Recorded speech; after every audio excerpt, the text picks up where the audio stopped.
This is again Isaac doing a video for the Soundcraft FX16. It's a 16 channel mixer with onboard effects. It actually have lexicon effects on board right here. I don't know if you can see or not, but we got effects bank A and effects bank B.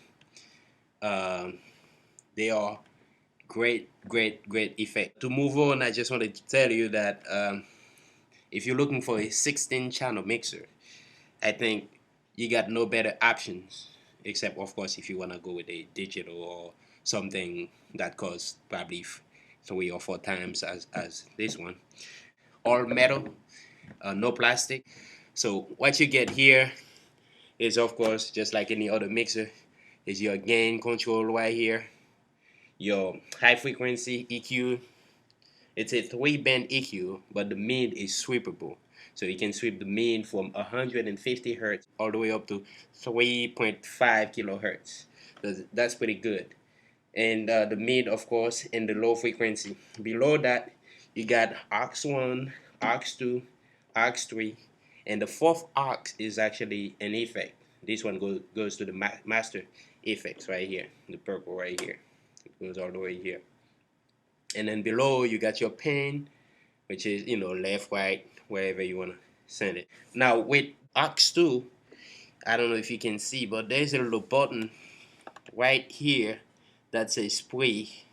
So if you want to send it pre or post, you can push it in for pre-fader. And you all know whenever you want to mix monitors, you want to make sure it's pre-fader. And if you want it post, you just push up that. And like I was saying, with the channel strip, you got your gain, high, low, high, mid, low frequency, aux1, aux2, aux3, effects, pen left or right. You got your mute button. You got your sub, if you want that to go to the subs right here, or you want it to go to the main mix. You push the mix button. You want to solo it. This is where you push for the solo. To solo the channel. Got output on every single channel.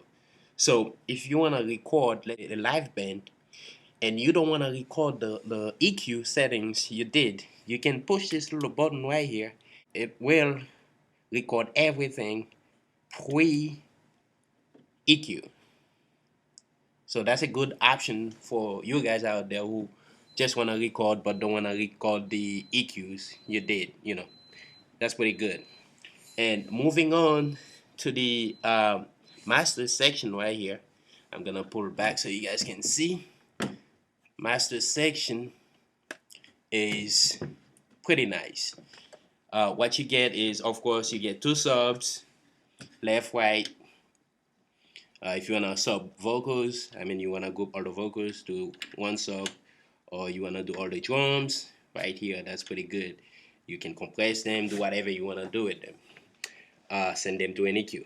And also you got an option to mix the subs to the main mix. You just push this little button right here, sends all the subs to the main mix. Now, one thing about that, though, you cannot just send 1 sub to the main mix and the other one, you keep it. That's a fallback, a drawback to me. But it's pretty nice though. All right, moving on to the effects. You get, like I said, you get effects bank A, effects bank B. So this is where you control them. You can control the variation, the decay, feedback, or depth of the effects. You can control the delay, speed, and time, and all that right here. And this is where you select all the effects right here. Now you turn this little button right here all the way. It's gonna switch from either bank A or bank B. And if you want bank A, there's a little light right here that will tell you, hey, you want bank A.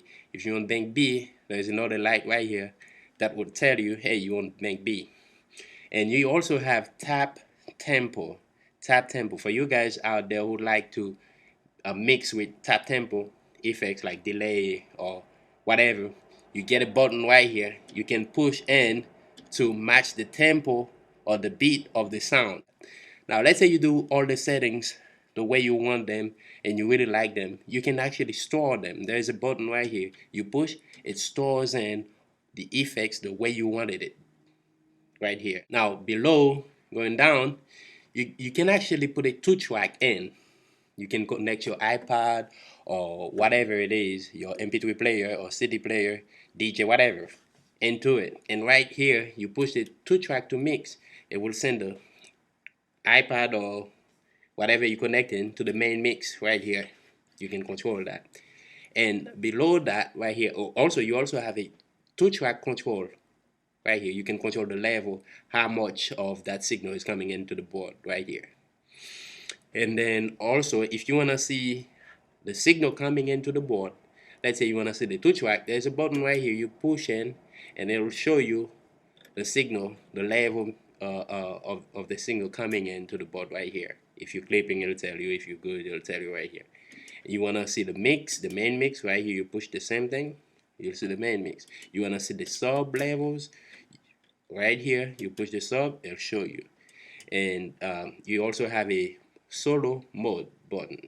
I think you push it in, it's solo in place. You push it out, it's pre-fader listen. And also here there is control right here. Bam. Headphones, control them right here. And on this side right here, like also this is where you do all your patching and stuff like that. So let's say you had another effects unit you wanted to use. You can use one of these returns right here and assign them to either aux1 or 2, main mix, or the subs to use them. Same thing too, if you want to send something out and return back into the mix the board, you can assign it to either the subs, to either aux1 or aux2, or the main mix. I said this board is the board you want to get for small venues, like if or you just a mobile sound guy, a DJ, a church. I think this would be outstanding for churches. Moving on, I wanted to show you guys the back of the board, which is right here. Bam! I tell you, this board right here, man, is the board. To start up with, like I said, you have 2 tracks right here. You can connect your iPad, your CD player, whatever, right here. Power plug, on and off switch. You got your line inputs or line inserts. I mean channel inserts right here. Your line inputs, second row, and then you got your XLR inputs on every channel, all XLR, and there's no stereo channels on these board. I love it just for that. And also this is where you get all your returns right here. You get a mono out. Mono, you can mix the two left and right main mix, and you get a mono out. You get the monitor outputs right here for room control or studio, whatever, and this is your main mixes. They come in XLR. You got main mix insert on both left and right. You got sub outputs right here, sub right, sub left. You got insert on both subs, left and right. You got aux output right here.